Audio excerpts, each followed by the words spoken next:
Ce samedi, nous serons le 9 mai et chaque année à cette date, c'est la journée de l'Europe. À cette occasion, la ville de Paris organise sa journée de l'Europe, place de la République. Ce sera de 10h à 23h avec des tables rondes, des stands associatifs, des activités ludiques et un grand concert européen pour terminer la journée. Euradio est d'ailleurs partenaire de l'événement. Pour en parler, mais surtout pour parler de la place de l'Europe à Paris, on est avec l'adjointe au maire de Paris, chargée des relations internationales, européennes et de la francophonie. Bonjour Audrey Pulvar. Bonjour à toutes et tous. Merci beaucoup d'avoir accepté l'invitation d'Euradio. Je rappelle donc que nous sommes partenaires de la ville de Paris pour cette journée de l'Europe. Et on vous en remercie. Mais vous n'avez pas reçu les questions en avance, simplement les thèmes que nous souhaitions aborder avec vous. Alors d'abord, pourquoi c'est important que la ville de Paris organise cette journée de l'Europe sur ce lieu aussi symbolique qu'est la place de la République ?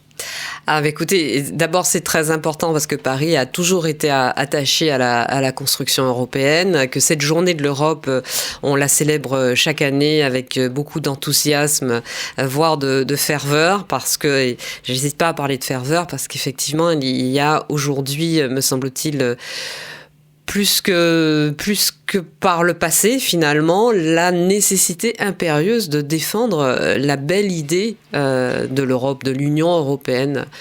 La CE au départ, alors on peut remonter à la CK, mais la CE au départ qui est devenue l'Union européenne aujourd'hui à 27, c'est une longue construction, c'est un long chemin qui a été semé d'embûches, qui a été semé on va dire de fake news, d'opposition, de remise en cause, et je crois qu'on a, dans toutes ces critiques, dans toute cette exagération négative à l'égard de l'Union européenne, on oublie tout ce que fait l'UE pour nous au quotidien, pour chacune et chacun des citoyens et citoyennes européens et européennes, et on oublie cette belle idée de construction européenne née au sortir de la Seconde Guerre mondiale, qui avait dévasté le continent européen, qui avait fait plusieurs millions de morts sur tout le continent européen, en allant évidemment très loin, au-delà des frontières actuelles de l'Union européenne. Et cette idée d'une réconciliation, cette idée d'une construction qui nous permettrait d'éviter de nouveaux conflits de cette envergure, de cette ampleur, elle reste d'actualité, même si elle est moins présente dans nos vies, et je crois qu'il faut qu'on se rappelle que c'était ça le départ, et qu'au fur et à mesure, l'Union européenne a pris de plus en plus de place dans nos vies quotidiennes sur des choses très concrètes, sur le logement, sur les transports, sur l'aménagement du territoire, mais qu'au départ, il y a l'idée de défendre nos libertés, de défendre notre idée européenne de la démocratie et de défendre l'idée de réconciliation et d'amitié entre les peuples et les États européens. Et donc si on peut célébrer ça chaque année et le faire cette année dans un contexte tellement sensible en Europe, je pense que c'est la moindre des choses. Et d'ailleurs, il sera question de ce contexte sensible, en particulier dans les tables rondes qui sont organisées, mais la journée se terminera par 3 concerts organisés par Europavox. Pourquoi il fallait aussi avoir ce volet culture et musique européenne lors de cette journée ? Parce que, encore une fois, l'Europe, ce n'est pas que de la contrainte, ce ne sont pas que des normes tatillonnes, des normes qui nous protègent. Moi, je défends l'idée de la norme. Je sais qu'elle est très, très contestée. Les normes sont là pour nous protéger, pour protéger le citoyen, protéger les consommateurs. Mais l'Europe, ce ne sont pas que des normes, ce n'est pas que de la contrainte. C'est aussi la joie. D'ailleurs, l'hymne européen, c'est l'hymne à la joie. Encore une fois, l'entraide, la réconciliation, l'idée de défendre nos valeurs de démocratie, d'égalité, de liberté, d'égalité des droits, même si elle n'est pas toujours réelle dans les faits. En tout cas, elle existe dans les textes. Et terminer avec la jeunesse, avec la joie, avec la musique, sur la place de la République, tellement emblématique. C'est la place de la République à Paris et qui rayonne sur l'ensemble de la France. Je trouve que voilà, c'est une belle façon de conclure la journée. Alors Paris n'accueille pas d'institution européenne en tant que telle. Il n'y a pas le Parlement européen, la Commission européenne à Paris, mais c'est une capitale européenne. Ça représente quoi Paris en Europe pour vous ? Alors d'abord, on a quand même beaucoup de représentants des institutions européennes à Paris, des bureaux. Voilà, on a ce beau média, E-Radio ou EU Radio en anglais, comme vous me le précisiez tout à l'heure. C'est quoi Paris ? Paris, d'abord, c'est une ville qui compte en Europe, non seulement parce que la France est l'un des États fondateurs, mais aussi parce que Paris a des relations avec beaucoup de villes européennes, avec les institutions européennes, avec beaucoup de villes européennes. On participe à énormément de réseaux de villes européens, qu'on porte les sujets au niveau du Parlement européen, de la Commission européenne, concernant la vie quotidienne des Parisiens. La transition écologique d'une ville comme Paris, elle ne peut pas se faire sans l'Europe. La vie quotidienne des Parisiens, la semaine dernière, j'étais à Bruxelles pour accompagner le maire de Paris, le maire de Barcelone et le maire de Rome, qui ont fondé Mayor for Housing, qui est une alliance entre Paris, Rome, Barcelone et qui s'est élargie à d'autres villes européennes.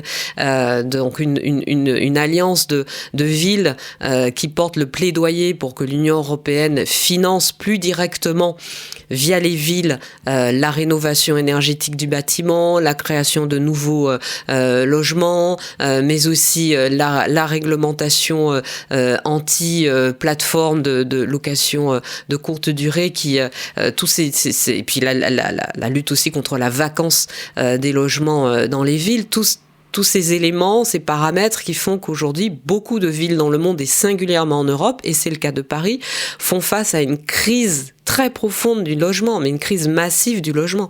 Entre le logement vacant, les mètres carrés, les millions de mètres carrés de bureaux vides et inutilisés, et les dizaines de milliers de mètres carrés de logements locatifs qui échappent au marché locatif chaque année du fait de la location courte durée touristique pour les plateformes, mais on se retrouve dans des situations où à Paris, on le sait, la crise du logement est importante, mais je pense à des villes un peu plus touristiques comme Saint-Malo, qui est un exemple particulièrement emblématique.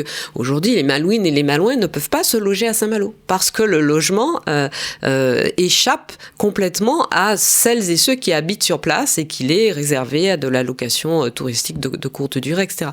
Et donc, ces sujets-là, c'est des sujets qui sont très prégnants, qui sont très quotidiens pour les citoyennes et les citoyens européens.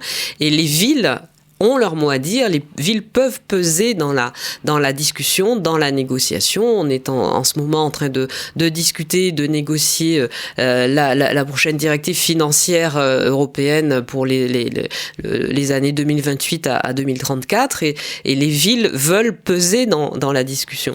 Et donc une alliance comme Mayor for Housing qui se déplace à Bruxelles, qui fait du lobbying d'intérêt général et qui apporte des propositions qui, on l'espère, seront entendues, seront prises en compte. C'est important, c'est une des actions que mène Paris, mais il y en a beaucoup d'autres sur le plan culturel, sur le plan sportif, sur le plan, encore une fois, de la transition écologique des villes. Il y a beaucoup de sujets qui sont portés par Paris et d'autres villes européennes, de partenariats qui sont engagés, qui portent leurs fruits au quotidien et qui aussi, et sur lesquels Paris a aussi parfois, pas toujours, mais parfois une position de leadership. Et donc vous parlez de ces partenariats, de ces alliances de grandes villes, justement, avec cette nouvelle mandature qui s'est ouverte à Paris avec Emmanuel Grégoire. Comment vous allez développer, renforcer ces liens avec ces autres capitales, ces autres grandes villes européennes ?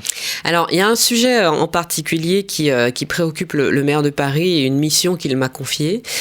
C'est l'extrême droitisation du monde et singulièrement de l'Europe et le risque je ne dirais pas demain, mais cet après-midi, puisque c'est très proche, le risque qu'en 2027, plusieurs grandes puissances européennes, dont la France, soient gouvernées par l'extrême droite. Évidemment, on fait tout pour que ça n'arrive pas, et le pire n'est jamais certain, donc on part pas en se disant on est battu, ça va se produire, on peut rien y faire.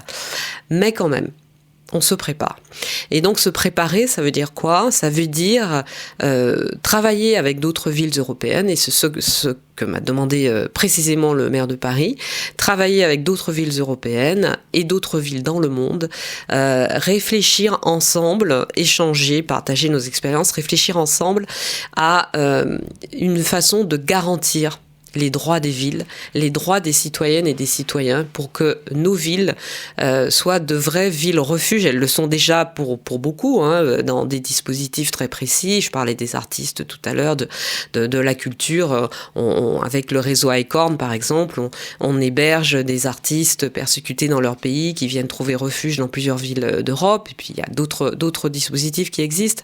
Mais là, il s'agit de s'armer juridiquement, constitutionnellement, pour faire face à cette menace de l'extrême droite. À la fois défendre la démocratie, le droit, la liberté de la presse. La France connaît aujourd'hui même un moment d'actualité particulièrement inquiétant pour la liberté de la presse. Défendre la liberté de la presse, la liberté d'expression, l'égalité des droits pour toutes et tous.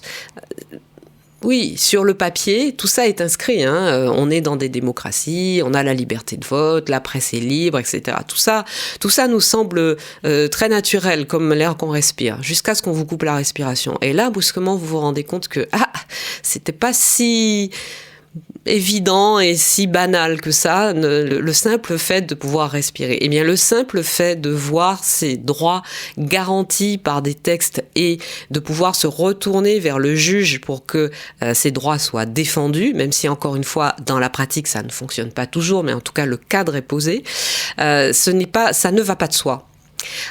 Et ça n'est pas irréversible. Et donc nous allons réfléchir ensemble, et rapidement, parce que l'échéance est très proche, à toute une série de dispositifs juridiques, législatifs qui, en tout cas dans les textes, protégeront les droits de chacune et chacun sur nos territoires citadins, sur nos territoires de ville, face aux menaces inévitables que feront peser des extrêmes droites au pouvoir. Aujourd'hui, l'extrême droite est au pouvoir dans plusieurs pays d'Europe qui sont finalement assez isolés les uns des autres. Et on prend l'exemple souvent de l'Italie et de la Hongrie. Bon, la Hongrie récemment vient de se débarrasser d'un président d'extrême droite.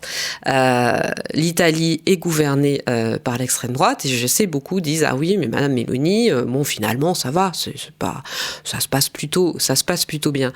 Mais le programme il a pas changé et l'extrême droite elle reste d'extrême droite.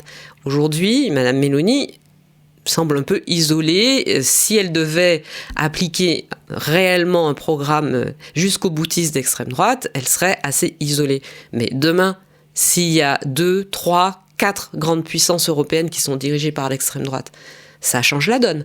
Et c'est ça que nous voulons éviter. Et je prends souvent l'exemple de la constitutionnalisation de l'avortement en France et de son inscription de façon prescriptible dans la Constitution française il y a peu, là, un an et demi, je ne sais plus la date précise en tête.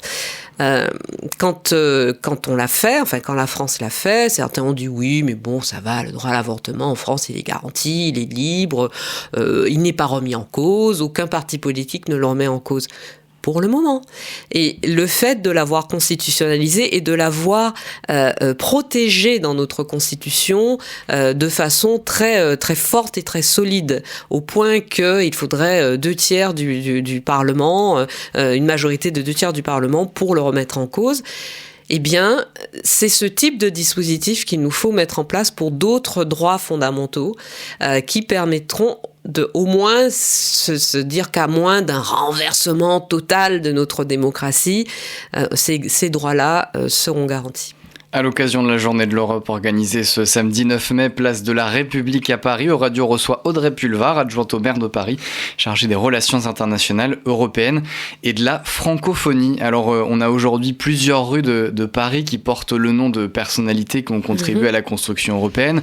On va en citer quelques-unes. Jean Monnet, Robert Schuman, évidemment. Louise Weiss, aussi, journaliste qui a contribué à la construction européenne. Au-delà de ces noms de rues, comment Paris, dans l'avenir, la ville de Paris compte contribuer à cette mémoire européenne ? Alors, vous ouvrez un champ auquel on n'avait pas encore réfléchi, mais effectivement, il y a souvent des dénominations, de nouvelles dénominations de places, de rues, de jardins, d'allées, de voies à Paris. Et c'est vrai que dans la mandature précédente, en tout cas, on s'était beaucoup attaché à célébrer la mémoire. Justement, je parlais il y a quelques minutes de la menace de l'extrême droite, la mémoire de la résistance au nazisme, de la résistance à l'occupation, la mémoire des femmes de science, du sport, de la culture. Et peut-être qu'effectivement, je vais avoir la discussion avec ma collègue Laurence Patrice, qui est adjointe à la mémoire. Il faudrait aussi qu'on se pose la question, parce que certes, des rues, des places existent déjà, mais d'une valorisation de la construction européenne et de celles et ceux qui l'ont faite un peu plus forte dans la ville.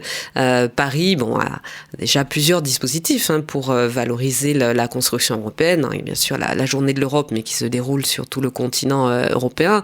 On a un appel à projet qui soutient des initiatives européennes. Le label Paris Europe. Le label Paris Europe, tout à fait. On a des actions de sensibilisation des jeunes, la Maison de l'Europe, qui va être inaugurée à la fin de cette année, qui est installée dans le 16e arrondissement et qui accueille des événements, des expositions, des artistes en exil, des débats, etc. Mais justement, parce que je parlais tout à l'heure de cet attachement à la construction européenne, à l'idée l'idée qui a présidé à la création de cette Union européenne, qui n'était pas qu'une idée économique, c'était pas que la communauté du charbon et de l'acier, c'était pas que la communauté économique européenne qui est devenue l'Union européenne, c'était aussi cette idée de réconciliation d'un continent qui avait été déchiré par la guerre. Eh bien, Emmanuel Grégoire est très attaché dans cette période si sensible en Europe à cette idée de l'Europe et au fait de la valoriser, et puis aussi de valoriser auprès des Parisiens la façon dont l'Europe intervient, encore une fois, au quotidien dans leur vie. Et comment on peut faire ça, justement ? Comment la ville de Paris peut favoriser une meilleure compréhension de l'Europe, de ses enjeux par ses habitants ? En communiquant sur je parlais tout à l'heure longuement du logement, mais en communiquant auprès des Parisiens sur l'action de l'Union européenne, en combattant les fake news concernant l'Union européenne, en défendant cette idée. Alors je ne veux pas parler à sa place, mais je suis à peu près sûre qu'Emmanuel Grégoire est lui aussi attaché à la norme. Je parlais tout à l'heure des normes. On reproche énormément à l'Union européenne. Alors on prend des cas très caricaturaux de multiplier les normes et les règlements et on n'en peut plus, etc. Mais en fait, quand vous voyagez à l'étranger, dans certains pays, et que vous allez faire des courses au supermarché ou vous buvez l'eau du robinet ou des choses comme ça, mais parfois il vous vient à l'esprit que dans ces pays-là, vous êtes peut-être moins protégés. Et alors, ça peut être des pays riches. Ça peut être. On va prendre le cas des États-Unis. Je suis pas en train de viser des pays moins développés, etc. Prenons le cas des États-Unis. Quand vous allez dans ce grand pays développé et très riche, première puissance du monde, vous n'êtes pas sûr que les fruits et légumes que vous allez consommer sont produits avec des normes environnementales, sanitaires et sociales qui correspondent aux standards européens.